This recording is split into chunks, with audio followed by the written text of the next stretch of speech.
আসসালামু আলাইকুম প্রিয় শিক্ষার্থীবৃন্দ, আজকে আমরা আলোচনা করব হিসাব বিজ্ঞানের অধ্যায় ৮ নবদান বই। আজকের পুরো ভিডিওতে আমরা নবদান বইয়ে A to Z এবং আমরা সৃজনশীল সলভ করে তোমাদেরকে দেখাবো কিভাবে আমরা খুব সহজে নবদান বইটা করতে পারি। তাহলে নবদান বই বলতে স্যার আমরা বুঝি শুধুমাত্র নগদ লেনদেন। এখানে তাহলে কি কি আসবে না? এখানে আসবে না ধারে বা বাকি লেনদেনগুলো এই নবদান বইতে আসবে না। তার মধ্যে আমাদেরকে করতে হয় ক্লাস 9 এর জন্য এক ঘর নবদান বই, এক ঘরা নবদান বই, তারপর আমরা করি দুই ঘর নবদান বই, দুই ঘরা নবদান বই, তারপর আমরা করি হচ্ছে তিন ঘর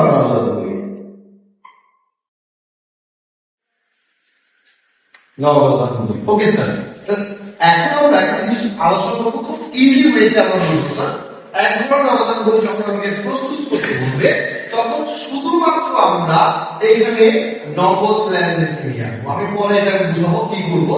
দুই ঘর করলে এখানে নিয়ে আসবো নগদ আর ব্যয়।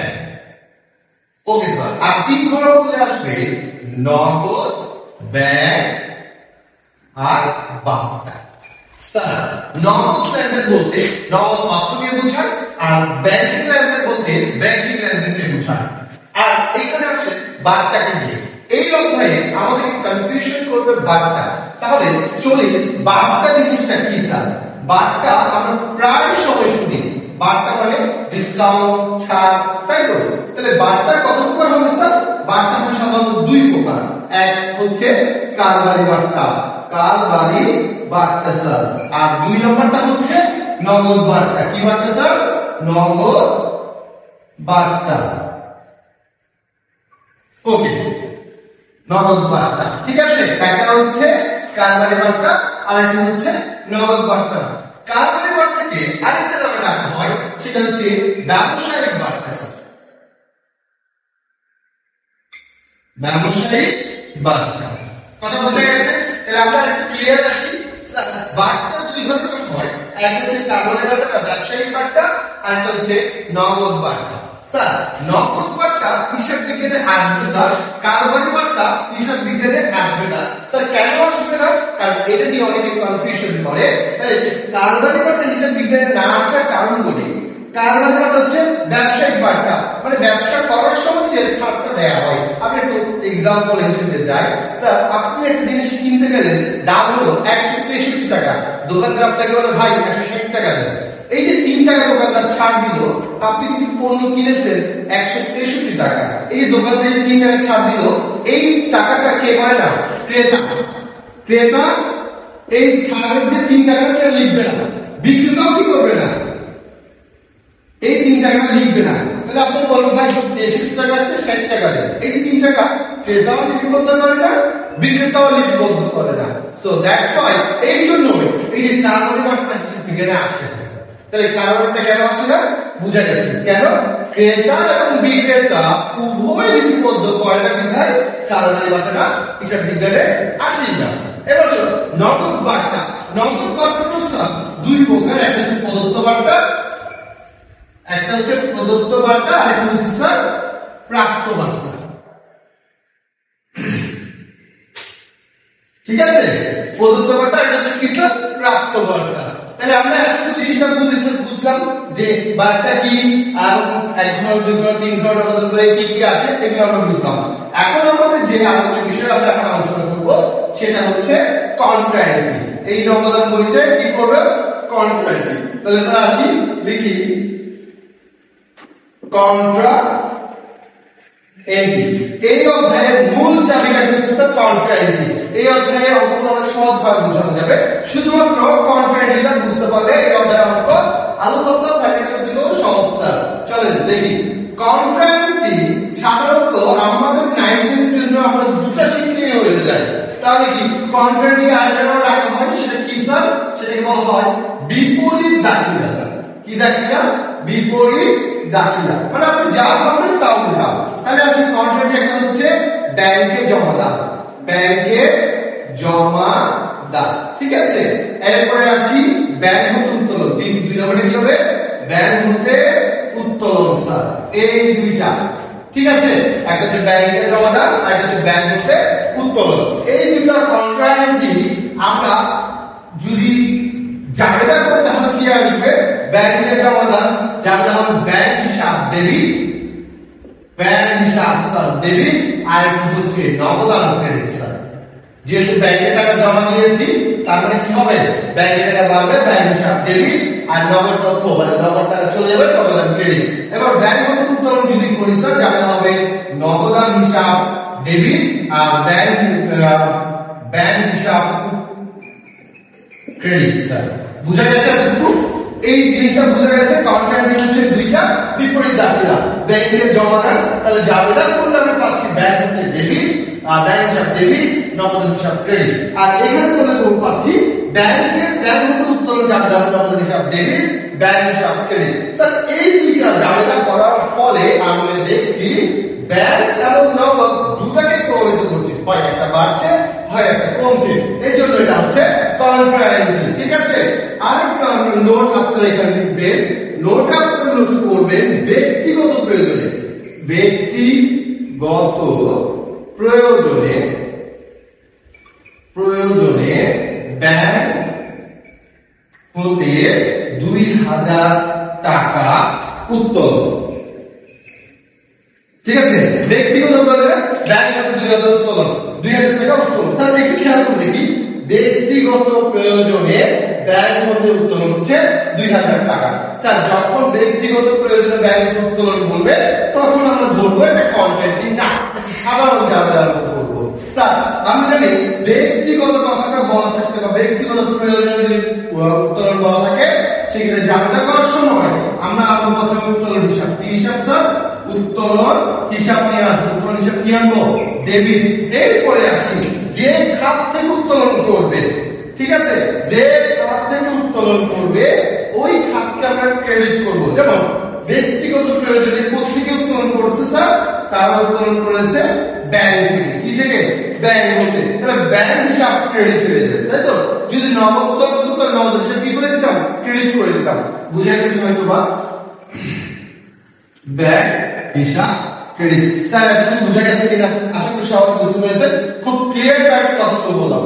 এখন আসি, আমরা বললাম এক ধরনের নগদ বই যদি আমরা প্রস্তুত করি তাহলে আমরা বলবো শুধুমাত্র নগদ লেনদেনগুলো আসবে। 2 ঘোড়া করলে নগদ আর ব্যাংক আসবে, 3 ঘোড়া করলে নগদ ব্যাংক বার্তা আসবে। আমরা আরেকটু ক্লিয়ার করি জিনিসগুলো, আরেকটু ভালো করে বুঝি যে 1 ঘোড়া বললে শুধুমাত্র নগদকে নিয়ে আসবো, 2 ঘোড়া বললে নগদ আর ব্যাংককে নিয়ে আসবো, 3 ঘোড়া বললে নগদ ব্যাংক বার্তাকে নিয়ে আসবো। স্যার প্রশ্নে কিভাবে বলা থাকবে? প্রশ্ন আপনাকে এভাবে বলতে পারে যে উপযুক্ত তথ্যের ভিত্তিতে একখানা নগদান বই প্রস্তুত করো। তখন আমি পুরো প্রশ্নটা করব। পুরো প্রশ্ন পড়ার পর যদি আমি দেখি ওইখানে কোনো কিছু নাই, ব্যাংকের কথা বলা নেই, চেকের কথা বলা নেই, বার্তার কথা বলা নেই, শুধু নগদের কথা বলা আছে, তার মানে ওইটাই হচ্ছে এক ঘোড়া নগদান বই প্রস্তুত করতে হবে। আমাকে কিন্তু প্রশ্ন বলে দেয়নি, আমি প্রশ্ন পড়ে আমাকে বুঝতে হবে ওটা 1 ঘোড়া করতে হবে নাকি 2 ঘোড়া করতে হবে। যদি আপনাকে বলে উপযুক্ত তথ্যের ভিত্তিতে একটা নগদান বই প্রস্তুত করো, সেক্ষেত্রে আমরা একটা জিনিস দেখবো, পুরো প্রশ্ন পড়বো। পুরো প্রশ্ন পড়ার পর আমরা ওখানে দেখবো যে নগদও আছে ব্যাংকও আছে, তার মানে 2 ঘোড়া নগদান বই প্রস্তুত করতে বলেছে।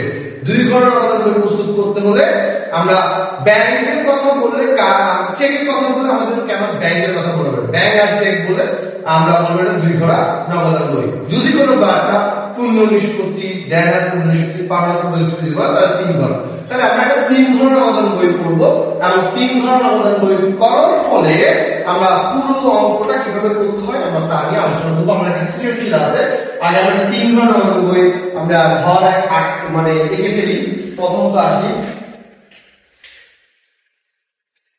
প্রথমত আমরা 3 ঘোড়া নগদান বই একটা ঘর আঁকবো, ছোট করে ঘর রাখি পাশে। তাহলে আমরা মাঝখান থেকে যে দিব, এখানে দিব তারিখ, এখানে দিব বার্তা, ব্যাংক, নগদ, ক্ষতির পৃষ্ঠের ভাউচার তারিখ।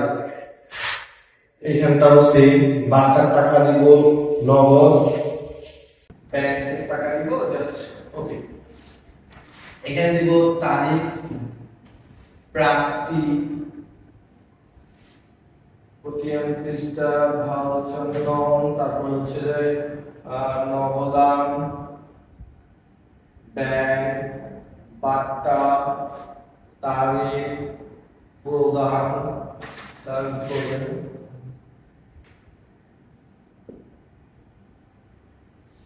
নবদান, ব্যাংক, বার্তা। ধরো আমরা এখানে বলছি এবিসি কোম্পানি। এবিসি কি স্যার? এবিসি কোম্পানি এর 3 ঘরা বই, 3 ঘরা নগদান বই। এই পাঁচটা আমরা বলবো ডেবিট সাইড, এই পাঁচটা আমরা বলবো ক্রেডিট সাইড। আমরা বাংলা শুরু করে দিয়েছি, ঠিক আছে? আমরা তাড়াহুড়া করার জন্য বা খুব তাড়াতাড়ি করার জন্য আমরা জিনিসটা বলছি। খুব টেকনিক, এখানে কোনো কিছু নেই, জাস্ট আমরা বুঝবো আর বসাবো। নগদান বই হচ্ছে সবথেকে সহজ একটা অধ্যায়, শুধু কথায় আপনাকে বলে দিবে কোথায় যেতে হবে, কি করতে হবে, আর আপনি জাস্ট শুধু পড়বেন আর এগুলো সলভ করবেন। চলো আসি। নগদ উদ্বৃত্ত 18,000 টাকা, ব্যাংক জমা অতিরিক্ত 3,000 টাকা। স্যার নগদ উদ্বৃত্ত 18,000 টাকা, ব্যাংক উদ্বৃত্ত বা ব্যাংক জমা অতিরিক্ত হচ্ছে 3,000 টাকা। আমি একটু কথা ক্লিয়ার করে রাখি। স্যার নগদ উদ্বৃত্ত বলা আছে না? নগদ উদ্বৃত্ত কি? চলতি সম্পদ, সম্পদ ডেবিট পাশে উঠবে, এই যে এখানে বসাবো। এরপরে আসি ব্যাংক জমা অতিরিক্ত হচ্ছে ক্রেডিট। তার মানে এইখানটায় শুধুমাত্র ব্যাংক জমা অতিরিক্ত বলা থাকবে এমন। এখানটায় বলতে পারে ব্যাংক জমা উদ্বৃত্ত, ঠিক আছে? বা ব্যাংক জমা যদি বলে তাহলে আমরা এখানে ধরেন আমরা এটাকে ধরুন মার্চের 1 তারিখ, মার্চের 1 তারিখ এখানে আমরা লিখব ব্যালেন্স, ব্যালেন্স বিডি স্যার উদ্বৃত্ত। এখানে আমরা সেম আমরা লিখব মার্চের 1 তারিখ, লিখব ব্যালেন্স বিডি। স্যার একটু মন দিয়ে শুনেন, যেমন ব্যালেন্স বিল বলতে নগদ এবং ব্যাংক বোঝাচ্ছে, তাই তো? নগদ আর ব্যাংক আমি কখন এটা অ্যাপ্লাই করব? যখন এখানে বলা থাকবে নগদ উদ্বৃত্ত 18,000 টাকা এবং ব্যাংক জমা 3,000 টাকা, তখন আমি কি করতাম? আমি এখানে লিখতাম, এখানে 18,000 টাকা লিখে দিব, হ্যাঁ, এখানে 3,000 টাকা লিখে দিতাম। কিন্তু স্যার এখানে তো ব্যাংক জমা বলা নেই, এখানে বলা আছে কি ব্যাংক জমা অতিরিক্ত স্যার। সেজন্য আমরা কি করব? মার্চের 1 তারিখ দিয়ে প্রদানে মানে ক্রেডিট, ব্যাংক জমা অতিরিক্ত ক্রেডিট চলতি দায়, তাহলে ওখানটা লিখব ব্যালেন্স বিল দিয়ে ব্যাংকের ঘরে লিখব 3,000 টাকা। স্যার বুঝা গেছে? যদি আমার ব্যাংক জমা বলে তাহলে আমি এই পাশে লিখে দিতাম ব্যালেন্স বিল দিয়ে। যেহেতু আমাকে ব্যাংক জমা বলেনি, তাহলে আমাকে বলছে ব্যাংক জমা অতিরিক্ত যদি বলে তাহলে আমরা প্রদানের ঘরে লিখব, টাকা লিখব ব্যাংকের ঘরে। আশা করি বুঝা গেছে। আচ্ছা ধরো ব্যাংকে জমা ধরো না 3,000 টাকা। স্যার ব্যাংকে জমা কি স্যার? ব্যাংকে জমা কন্ট্রাক্ট না? আমরা কন্ট্রাক্টে দুটো করেছিলাম না? এক কিছু ব্যাংকে জমা দান আর কিছু ব্যাংক নিয়ে হলো। স্যার দেখো স্যার ব্যাংকে জমা দান কন্ট্রাক্ট না, যাতে কি হবে? ব্যাংক হিসাব ডেবিট, নগদ হিসাব ক্রেডিট। তাহলে আমি একটু ছোট করে এখানে আপনি লিখি, তাহলে এটা কি হবে? ব্যাংক হিসাব ডেবিট হবে আর নগদান কি হবে স্যার? নগদান ক্রেডিট হবে। বুঝা গেছে? তাহলে এবার আসি ব্যাংক হিসাব ডেবিট না, তাহলে ওটা কি কন্ট্রাক্টে আগে আমরা আইডেন্টিফাই করতে পেরেছি। এখন কি করব? মার্চ 3 দুই পাশে লিখব স্যার। এবার আসো মার্চ 3 দুই পাশে লিখব ব্যাংক হিসাব ডেবিট। তাহলে ব্যাংক যদি ডেবিট হয় লিখব কোথায়? ক্রেডিট পাশে স্যার। ব্যাংক হিসাব ওদের পিছে সি দিব, ব্যাংক হিসাব দিব, ঠিক আছে? তাহলে স্যার একটা জিনিস খেয়াল করেন, তাহলে টাকা লিখবো নগদের ঘরে, টাকা লিখবো কার ঘরে? নগদের ঘরে। সব উল্টা আমি বলেছিলাম যে কন্ট্রাক্টের আরেকটা নাম হচ্ছে বিপরীত দায়িত্ব, ঠিক আছে? তাহলে ব্যাংক হিসাব ডেবিটে লিখে শেষ। নগদান ক্রেডিট লিখবো ডেবিট পাশে, নাম দিব নগদান হিসাব, নগদান হিসাব। টাকা লিখবো কার ঘরে? টাকা লিখবো ব্যাংকের ঘরে। কথা বুঝা গেছে?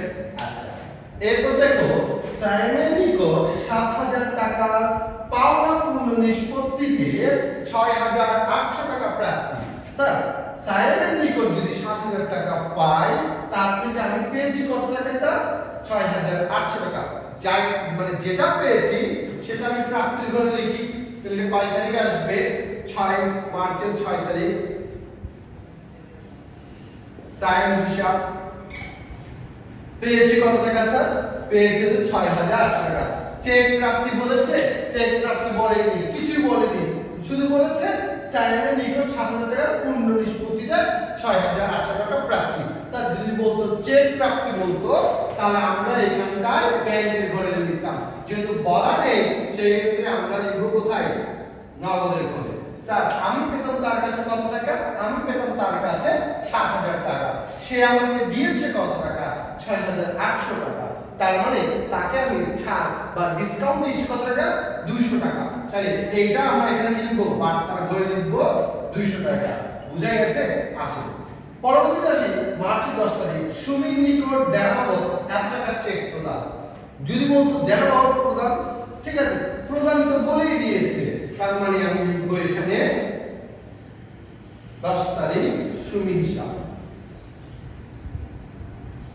যার নাম হবে তার নাম হিসাব। সুমিকে, সুমি আমার পাওনাদার। স্যার আরেকটা কথা বলি, দেনা মানে হচ্ছে পাওনাদার আর পাওনা মানে হচ্ছে আপনার দেনাদার। ঠিক আছে, পাওনাদার দেনাদার বুঝে গেছে তো?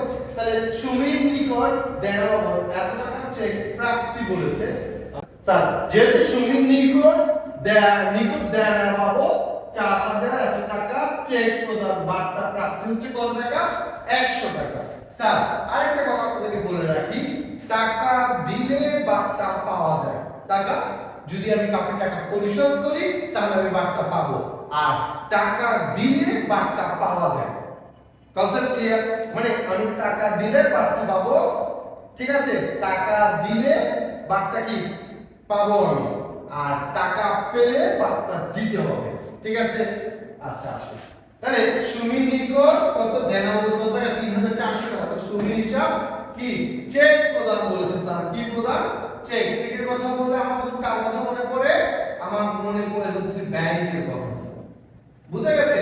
আচ্ছা এবার আসো ব্যক্তিগত প্রয়োজনে নগদ উত্তোলন কত টাকা? ৫০০ টাকা। তাহলে 14 তারিখ লিখি, তাহলে উত্তোলন হিসাব দিব। কি হিসাব দিব স্যার এখানে? উত্তোলন হিসাব। এটা কন্ট্রাক্টই নয় স্যার, উত্তোলন হিসাব। ঠিক আছে, এটা ভুল করবে না সব কেউ যে এটা কন্ট্রাক্টই কিনা। না, এটা কন্ট্রাক্টই না, এটা নরমাল এন্ট্রি। তাহলে এখানে দেখি ৫০০ টাকা, তাহলে এখানে লিখবো কত টাকা? ৫০০ টাকা। ঠিক আছে, এরপর দেখো 16 নম্বর বলেছে যে নগদের পণ্য বিক্রয় টাকা। স্যার বিক্রয় করলে টাকা আসে, বিক্রয় করলে কি হবে? টাকা আসবে। তাহলে আমরা এখানে লিখবো কত তারিখ? সেটা হচ্ছে যে 16 তারিখ। 16 তারিখ দিয়ে এখানে লিখবো বিক্রয় হিসাব। কি হিসাব স্যার? বিক্রয় হিসাব। হিসাব কত টাকা? বিক্রয় হিসাব হচ্ছে আপনার ১২,০০০ টাকা। কিছু বলা নেই, তার মানে এখানে লিখবো ১২,০০০ টাকা। এরপরে আসি 8 নগদ ৮,০০০ টাকা পণ্য 5% বার্তায় ক্রয়। স্যার আমরা আরেকটা বার্তা বলেছিলাম কারবারি বার্তা। ঠিক আছে, কারবারি বার্তাকে চেনার আরেকটা উপায় হচ্ছে কারবারি বার্তা সব সময় পণ্যের ক্রয় এবং বিক্রয়ের টাকার সাথে বসবে। ঠিক আছে, কারবারি বার্তা সব সময় পণ্য ক্রয় বিক্রয়ের পাশাপাশি বসবে।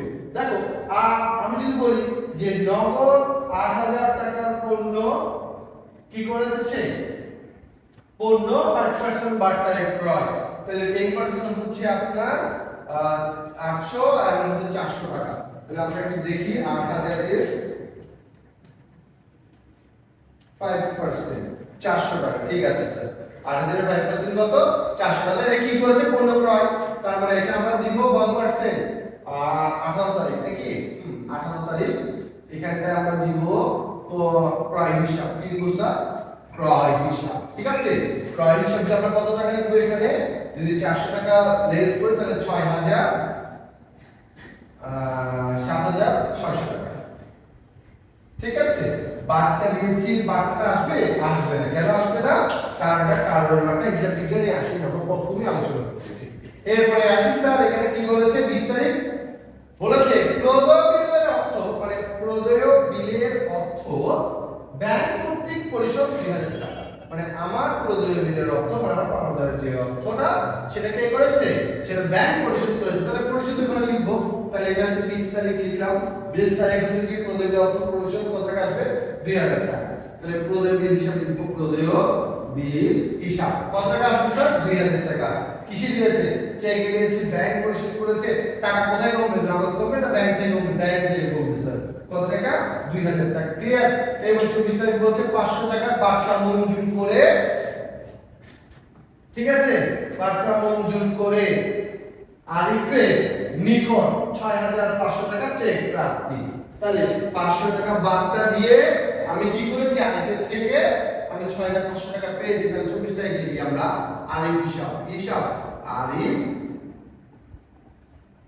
আরিফ হিসাব কত টাকা পেয়েছি তার থেকে আমি 6500 টাকা কি পেয়েছি চেক প্রাপ্তি তাহলে 6500 টাকা ব্যাংকে পাবো ঠিক আছে বার্তার ঘরে কত টাকা বার্তা দিয়েছি 500 টাকা বার্তা দিয়েছি ক্লিয়ার ওকে স্যার এরপরে আসো 30 এর ব্যাংক সুদ ধার্য করলো স্যার 30 তারিখ কি বলেছে 30 তারিখ বলেছে ব্যাংক সুদ হিসাব তাহলে কি লিখবো ব্যাংক সুদ হিসাব কত টাকা ব্যাংকের ঘরে লিখবো 400 টাকা ঠিক আছে একদম যা আছে তা সুন্দর করে বসিয়ে দিয়েছি আমি একটা করে দিব বাকি দুটো তোমাদের জন্য বাড়িতে আসা ঠিক আছে আমি একটা ব্যালেন্স শিট লিখে দিয়ে আসি এভাবে দাগ টানবো নগদের ধরে এভাবে দাগ টানবো ঠিক আছে ব্যালেন্স শিট কিভাবে বের করতে হয় তা আমরা একটু দেখব যদি আমি আমার এই যে নগদের প্রাপ্তির ঘরে যদি নগদ টাকাটা মিলাই তাহলে আমি এখানে হচ্ছে 18000 প্লাস 6800 প্লাস 12000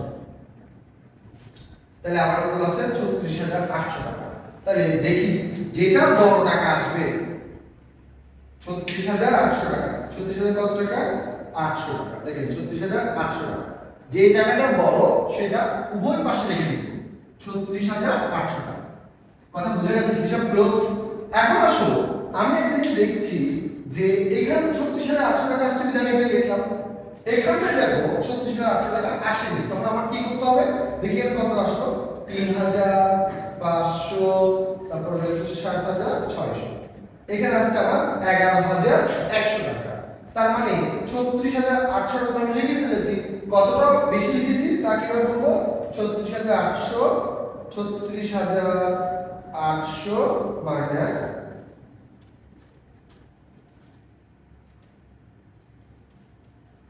তাহলে 11000 এখানে আসছে 11100 টাকা যদি বাদ দিই তাহলে হচ্ছে 25700 টাকা তাহলে মাসের 31 তারিখে লিখব কি ব্যালেন্স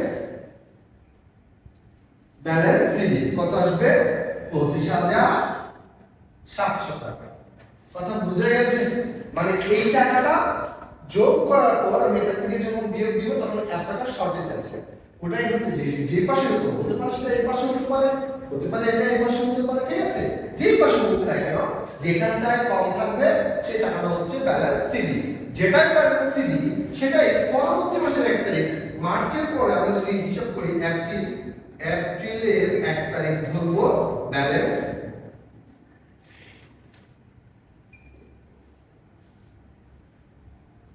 $25700 টাকা তাহলে দেখো আমরা যেটা শর্টেজ ছিল আমরা এখানে লিখলাম 25700 টাকা এটা হচ্ছে এভাবে করে যেহেতু নগদেরটা করে দেখিয়েছি তোমাদের জন্য কাজ থাকবে সেম ভাবে তোমরা ব্যাংকটাও করবা এবং হচ্ছে বার্তা কখনো ব্যালেন্স শিট বের করতে হয় না শুধুমাত্র নগদান ব্যাংকে কি করবা তোমরা সবাই মিলে ব্যালেন্স শিট বের করবা এবং কমেন্ট সেকশনে জানাবা যে কত টাকা উত্তর আসলো ঠিক আছে আজকে এটাই হচ্ছে আমাদের নগদান বইয়ের ক্লাস আমরা আরেকবার রিপিট করি নগদান বইতে ধারে বা বাকিতে কোনো কিছুই আসে না শুধুমাত্র নগদ লেনদেন বই আসে সো আমরা যতটুকু পেরেছি খুব সহজভাবে বোঝানোর ট্রাই করেছি আসলে তোমাদের মনে যদি কোনো প্রশ্ন থাকে বা কোনো কিছু জানতে চাও অবশ্যই কমেন্ট সেকশনে জানাবা আজকের ক্লাস এতটুকুই সবাই ভালো থাকো সুস্থ থাকো